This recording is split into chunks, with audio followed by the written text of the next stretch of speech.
हम विद्यार्थियों, हम बात कर रहे हैं केंद्र राज्यों के मध्य वित्तीय संबंधों की। देखिए, मैं बार बार आपको यही कह रहा हूं कि आज का जो भी काम है वो बिना फाइनेंस के नहीं होता।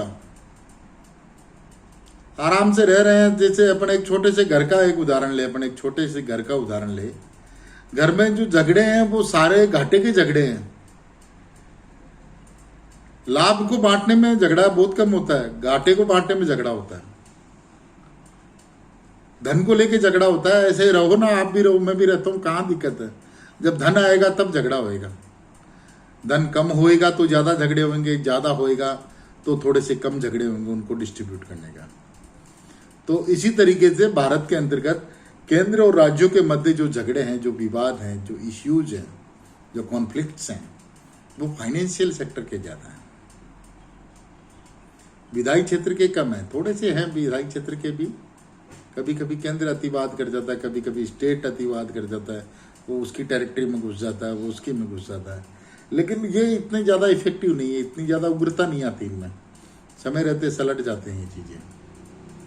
अंतर्राज्यीय नदी विवाद है, जल बोर्ड विवाद है, ये चीज़ें भी है। लेकिन जो सबसे बड़ा मुद्दा है, जो बड़ा इशू है, वो फाइनेंशियल सेक्टर का है। तो पिछली क्लासों में हमने देखा कौन कौन से विवाद है। सरकारी आयोग के समक्ष भी राज्यों ने अपनी मांगे रखी थी, अपनी बातें रखी थी। अब हम प्रयास करेंगे, कोशिश करेंगे कि एक संतुलन की व्यवस्था कैसे बनाई जाए, इसके ऊपर हम बात करेंगे। वित्तीय साधनों का न्यायपूर्ण आवंटन, एक नए संतुलन की खोज, ये हमारा शीर्षक होगा। इसको देखते हैं, रीड आउट करते हैं, फिर उसके बाद में कंक्लूजन पे पहुंचते हैं।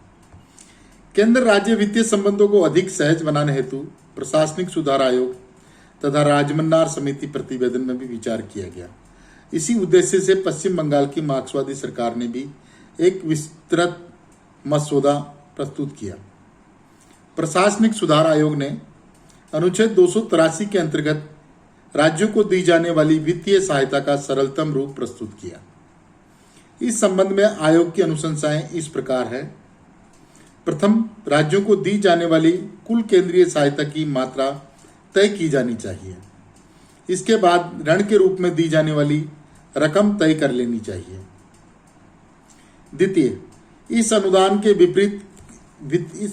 वितरित करते समय ये राशि अलग कर लेनी चाहिए जो मूलभूत राष्ट्रीय महत्व की परियोजनाओं पर खर्च की जानी है। अवशिष्ट राशि को ही केंद्रीय अनुदान के रूप में राज्यों को वितरित किया जाना चाहिए। तृतीय, यदि राज्य ने किसी परियोजना को पूरा नहीं किया तथा केंद्रीय अनुदान की अधिक राशि खर्च कर दी तो बाद में केंद्रीय अनुदान की मात्रा कम की जा सकती है। चतुर्थ, राज्यों में केंद्रीय पहल से संचालित होने वाली परियोजनाओं की संख्या कम होनी चाहिए।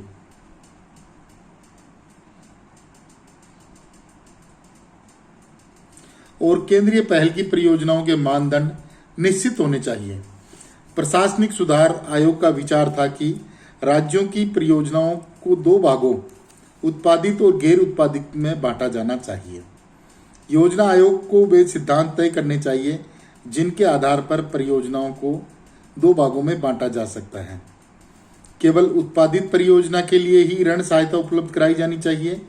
ऐसी व्यवस्था की जानी चाहिए ताकि उस परियोजना के चालू होने पर ब्याज सहित ऋण लौटाया जा सके। केंद्रीय सरकार अपने कर्मचारियों का महंगाई भत्ता आदि बढ़ाती रहती है, जिसका प्रभाव राज्यों के बजट पर भी पड़ता है। राज्य कर्मचारी भी केंद्र के बराबर महंगाई भत्ते की मांग करते हैं। राज्य सरकारों को उनकी मांगों के आगे झुकना पड़ता है, जिससे उन पर काफी आर्थिक भार बढ़ जाता है। आयोग का विचार है कि केंद्रीय सरकार की नीति के कारण ही मुद्रा प्रसार बढ़ता है, अतः राज्यों के इस प्रकार के बढ़े हुए व्यय का भार केंद्रीय सरकार को ही वहन करना चाहिए। राजमन्नार समिति का सुझाव था कि वित्त आयोग स्थायी रूप से स्थापित किया जाए तथा राज्यों के पक्ष में करों का पहले से अधिक वितरण हो ताकि उन्हें केंद्र पर कम से कम निर्भर रहना पड़े। राज्यों को वित्तीय क्षेत्र में स्वायत्तता प्रदान की जानी चाहिए। राज्यों को निगम कर, निर्यात कर तथा आबकारी कर में हिस्सा मिलना चाहिए। राज्य स्वायत्तता की मांग का बिगुल बजाते हुए पश्चिम बंगाल की वामपंथी सरकार ने अपने मसौदों में कहा कुल राजस्व का 75% भाग राज्य सरकारों को व्यय हेतु प्रदान किया जाए। योजना आयोग की कार्य प्रणाली में फेरबदल किया जाए। राज्यों को कर लगाने व वसूलने का पूर्ण अधिकार मिलना चाहिए। संविधान के अनुच्छेद 280 की धारा 2 और 7 को समाप्त कर देना चाहिए। केंद्रीय मंत्रिमंडल के वाणिज्य संबंधित संविधान के अनुच्छेद 302 में निहित अधिकारों को खत्म कर देना चाहिए। परिवर्तित राजनीतिक और आर्थिक परिप्रेक्ष्य में वित्तीय ढांचे पर पुनर्विचार आवश्यक है। हम जानते हैं कि सन 1977 के बाद आर्थिक विकास की जो प्राथमिकताएं निर्धारित हुई, उनके अनुसार कृषि, सिंचाई, कुटीर व ग्राम उद्योगों आदि पर अधिक राशि खर्च की जा रही है। ये सारे कार्यक्रम राज्यों के अंतर्गत ही है, इसलिए इन्हें अधिक धनराशि की आवश्यकता है। यह सुझाव दिया गया कि वर्तमान व्यवस्था के अंतर्गत जो आय इकट्ठी की जाती है उसका 60% राज्यों को हस्तांतरित कर दिया जाए। इसके अतिरिक्त केंद्रीय सरकार की इच्छा पर निर्भर करने वाले अनुदानों की राशि कम की जाए। कुछ क्षेत्रों से यह सुझाव भी आया कि ऋण देने की जिम्मेदारी रिजर्व बैंक को सौंपी जानी चाहिए।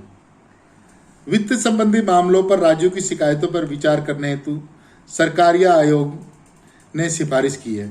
संविधान में उचित संशोधन करके निगम कर की निबल आय अनुग्रह सीमा तक राज्यों के हिस्से योग्य की जा सकती है। संघ सरकार को आयकर पर अधिभार नहीं लगाना चाहिए। खनिजों, पेट्रोलियम, प्राकृतिक गैस की गारंटी दरों की समीक्षा हर 2 वर्ष में एक बार सही समय पर जब भी निर्धारित हो की जानी चाहिए।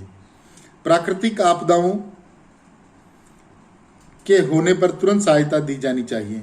संघ सरकार को अनुच्छेद 293 के खंड 4 के अंतर्गत राज्यों को बैंकों और वित्तीय संस्थानों से 1 वर्ष से कम अवधि का उधार लेने के लिए सहज सहमति दे दी जानी चाहिए।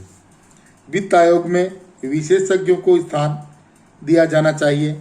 यदि राज्यों से उपयुक्त विशेषज्ञों को लिया जाए और वित्त आयोग के सचिवालय में भी कर्मचारियों के रूप में उन्हें नियमित किया जाए तो लाभ होगा। संक्षेप में राज्यों की वित्तीय क्षमता में वृद्धि करने हेतु निम्नलिखित 4 मोटे मोटे सुझाव दिए जा सकते हैं। पहला, राज्यों के राजस्व में वृद्धि करने हेतु कतिपय कराधान की मदें उन्हें दी जानी चाहिए। निगम कर, आयकर के अधिभार की आमदनी का केंद्र और राज्यों में बंटवारा किया जाना चाहिए।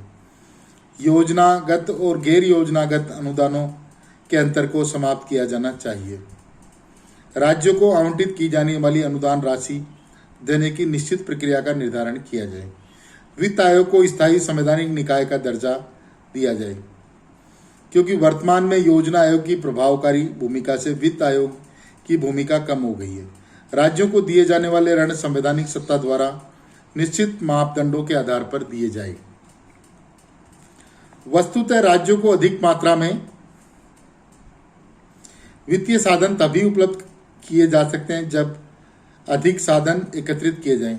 सभी वित्त विशेषज्ञ मानते हैं कि गत 67 वर्षों में राज्य सरकारों ने अपना खर्च या तेजी से बढ़ाया है, लेकिन इसकी पूर्ति के लिए समुचित वित्तीय साधन विकसित नहीं किए गए। लोकप्रियता खोने और चुनाव में हार के भय से राज्यों ने नए कर न लगाने की नीति अपनाई तथा खर्च की पूर्ति के लिए केंद्र पर बार बार दबाव डाला। इंडिया टुडे ने लिखा है कि राज्य अपनी बदहाली के लिए खुद कम जिम्मेदार नहीं है। वर्षों से लोक लुभावन कार्यक्रमों और कुव्यवस्था के घातक मेल की वजह से राज्यों की आर्थिक दशा खोखली हो रही है। पंजाब की मिसाल गौरतलब है। सत्ता संभालने के दिन से ही अकाली दल भाजपा की साझा सरकार दानी बनी हुई है। एक और उद्योगपति और व्यापारियों को बिक्री कर में छूट देने की वजह से राज्य का कर राजस्व घट रहा है, तो दूसरी ओर किसानों को मुफ्त बिजली मुहैया कराने सरीखे तुष्टीकरण बेजा कार्यक्रमों से खर्च नियंत्रण से बाहर हो रहा है। देश में सबसे अधिक प्रति व्यक्ति वाले आय वाले इस प्रदेश में बिक्री कर के मद में हर वर्ष 4200 करोड़ रुपए वसूलने की क्षमता है, लेकिन इसका 1/3 यानी 1400 करोड़ रुपए वसूलता है। पंजाब में हर विधायक को एक टाटा सुमो दी गई है। हर महीने 500 लीटर डीजल मुफ्त। मंत्रियों को मुफ्त में पेट्रोल बेहिसाब खर्च करने की छूट मिली हुई है। क्या राज्यों के लिए संसाधन जुटाने के लिए केंद्र के वित्तीय अधिकारों में जबरदस्ती कटौती की जाए।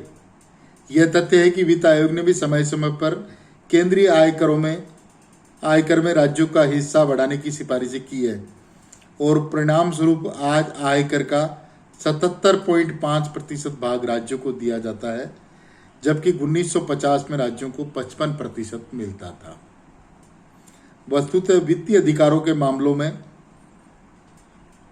केंद्र तथा राज्यों के बीच किसी प्रकार के विवाद या टकराव की गुंजाइश नहीं है। वे एक दूसरे के पूरक बन सकते हैं। दिशा निर्देश देने, तालमेल बैठाने तथा साधनों के वितरण का काम केंद्र के जिम्मे हो तथा आर्थिक कार्यक्रमों पर अमल का दायित्व अधिकार राज्यों के अंतर्गत हो तो विवाद का कोई कारण नजर नहीं आता।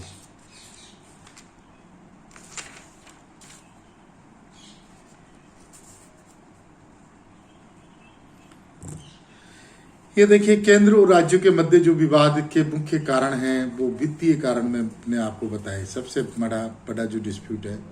अब इसमें देखिए, राज्यों की जो वित्तीय हालात है वो खराब है। उसके पीछे जो कारण है उनमें जैसे इंडिया टुडे की ये रिपोर्ट जिसका लास्ट में मैंने जिक्र किया कि राज्य अपने फेलियर के लिए हमेशा केंद्र को दोष ना दें, कुछ अपनी नीति ऐसी रखे कि उससे कर राजस्व बढ़े। अब जैसे पंजाब का इन्होंने उदाहरण दिया, पंजाब में बिक्री कर से 4200 करोड़ की एक्सपेक्टेशन होती है कि इतना रुपया इकट्ठा हो जाएगा, लेकिन बिक्री कर में बेहिसाब छूट दे रखी है तो 1400 करोड़ रुपया है। और किसानों को मुफ्त में बिजली, अब किसानों को मुफ्त में बिजली दीजिए, आप बिल्कुल दीजिए, किसान विरोधी कोई नहीं है, ना कोई होना चाहता। और पंजाब में देखो कृषक जो वर्ग है वो बहुत बड़ा वोटर वर्ग भी है, लेकिन कितने दिन दे पाओगे आप? 2 साल 5 साल के बाद में पैसे लोगे? एक साथ ज्यादा करके लोगे जब घाटे में जाएगी सरकार। तो एक बैलेंस रखिए ना, कम ले लीजिए, बिजली को सस्ता करके दे दीजिए, उतना तो लीजिए जितना आप पे कर रहे हो। बिजली कहीं दूसरी स्टेट से ले रहे हो तो उसको पे कर रहे हो, उतना तो लीजिए भाई। एक बिल्कुल सीधी सीधी थ्योरी है अर्थशास्त्र की कि आप मुफ्त में ज्यादा दिन नहीं खिला सकते। अनुदान पे खिला सकते हो, आप रियायत पे खिला सकते हो, मुफ्त में ज्यादा दिन नहीं खिला सकते। मंत्रियों को दिए टाटा सुमो आपने बेहिसाब पेट्रोल खरीदने, पेट्रोल यूज करने का अधिकार। ये एक पंजाब का एक उदाहरण है मात्र। लगभग हर राज्य की ऐसी स्थिति है, वो कुछ न कुछ मतलब सस्ती लोकप्रियता लेने के लिए कुछ न कुछ मुफ्त में बांटने की घोषणाएं करता है। अब ये नहीं सोचते कि ये पेमेंट आएगा कहां से। भाई मुफ्त में आप कितने दिन दोगे? मेरे तो यही चीज समझ में नहीं आई आज तक कि सरकार मुफ्त का जो वादा करती है वो कितने दिन देगी। 2 साल, 5 साल, 10 साल? 10 साल बाद में तो आपको पैसे लेने ही पड़ेंगे। तो 10 साल बाद में बढ़ाने नहीं पड़े ऐसी नीति रखो ना। अभी थोड़े थोड़े ले लो, और जब आप पैसे लोगे तब इनको बुरा भी लगेगा। तो इस तरीके से राज्यों की जो आर्थिक हालात है उसके लिए राज्य खुद भी जिम्मेदार हैं, थोड़ा सा केंद्र भी जिम्मेदार है। और ये कि बिल्कुल एक स्पष्ट सपाट व्यवस्था होनी चाहिए केंद्र राज्यों के मध्य वित्तीय संबंधों के संबंध में कि भाई आप बिल्कुल एक फैक्चुअल व्यवस्था कीजिए। आप मनमानी मत कीजिए, पार्टी पॉलिटिक्स से ऊपर उठिए। जब आप केंद्र में सत्ता में हो तो आप पार्टी पॉलिटिक्स, आपके लिए भारत के तमाम राज्य बराबर हैं। किस दल की कौन सी सरकार है ये आपके लिए मायने नहीं रखनी चाहिए। बराबर अनुदान दीजिए, आप देरी मत कीजिए, और विशेष अनुदान भी दीजिए आप। मतलब ग्रांट जो अनुदान जो है उसको आप चुनावी घोषणा मत बनाइए। जैसे आप केंद्र के शक्तिशाली मंत्री हो या बड़े मंत्री हो या और भी किसी बड़े ओहदे पे हो, आप इलेक्शन के टाइम पे जा करके मतलब जाके घोषणा करते हो मैं आर्थिक पैकेज देता हूँ। क्यों भाई? आपने इस राज्य को दिया, ये तो यहाँ तो चुनाव है तब दिया आपने। पड़ोस वाले राज्य में चुनाव नहीं तो उसको नहीं दोगे। मतलब आपकी नीति क्रियान्विति सारी चुनाव जीतने तक की है। तो ये भारत के संविधान के लिए कोई अच्छे लक्षण नहीं कहे जा सकते।